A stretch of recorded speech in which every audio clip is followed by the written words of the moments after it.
पूर्व भारतीय कोच रवि शास्त्री ने मौजूदा भारतीय मुख्य कोच गौतम गंभीर पर कटाक्ष किए। शास्त्री ने उनका नाम लिए बिना कहा, गंभीर के लिए कोचिंग स्टाफ में सब कुछ बदलना क्या जरूरी था? गंभीर फिलहाल चेन्नई में बांग्लादेश के खिलाफ भारत के मुख्य कोच के रूप में अपना पहला मैच खेल रहे हैं। टी20 विश्व कप 2024 के अंत में राहुल द्रविड़ का कार्यकाल समाप्त होने के बाद गौतम गंभीर को भारत का मुख्य कोच नियुक्त किया गया था। जहां भारत ने खिताब जीता, द्रविड़ को पद पर बने रहने के लिए कहा गया था, लेकिन उन्होंने अपना कार्यकाल न बढ़ाने पर अनुरोध किया। मुख्य कोच के रूप में अपनी नियुक्ति के बाद गौतम गंभीर अपने साथ नए कोच स्टाफ को लेकर आए। पूरा कोचिंग स्टाफ बदल गया और राहुल द्रविड़ के नेतृत्व वाले पिछले कोचिंग स्टाफ से केवल फील्डिंग कोच टी दिलीप ही बचे हैं। रवि शास्त्री ने गौतम गंभीर को जमकर खरी खोटी सुनाई, कहा चुप रहो। हाल ही में रवि शास्त्री ने गौतम गंभीर के दौरे में आए बदलावों के बारे में बात की।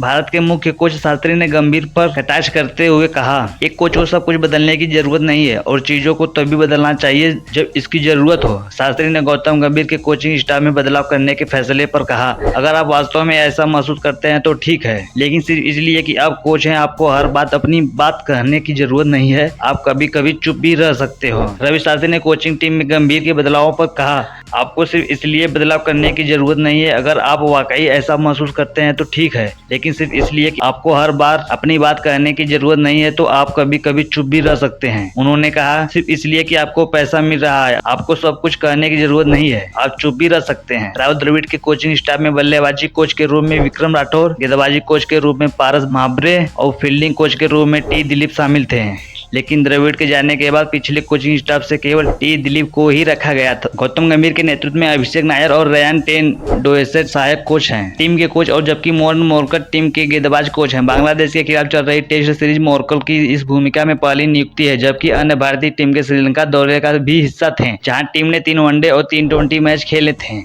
गौतम गंभीर का बतौर मुख्य कोच पहला कार्यकाल श्रीलंका के खिलाफ था, जहां भारत का प्रदर्शन मिलजुला रहा। भारत ने टी20 में मेजबानी टीम को 3-0 से क्लीन स्वीप किया, जबकि श्रीलंका ने 3 वनडे की वनडे सीरीज 2-0 से जीतकर जोरदार वापसी की। भारत और बांग्लादेश के बीच पहला टेस्ट गंभीर का घरेलू परिस्थितियों में पहला टेस्ट है। यह भारत के लिए एक लंबे लाल गेंद के सीजन की शुरुआत भी है, जहाँ वे 4 महीने में घर पर 5 टेस्ट और ऑस्ट्रेलिया में 5 टेस्ट खेलेंगे। क्या गौतम गंभीर को पूरा स्टाफ बदल दिए ये सही किए या गलत किए, कमेंट करके आप बताएं हमें।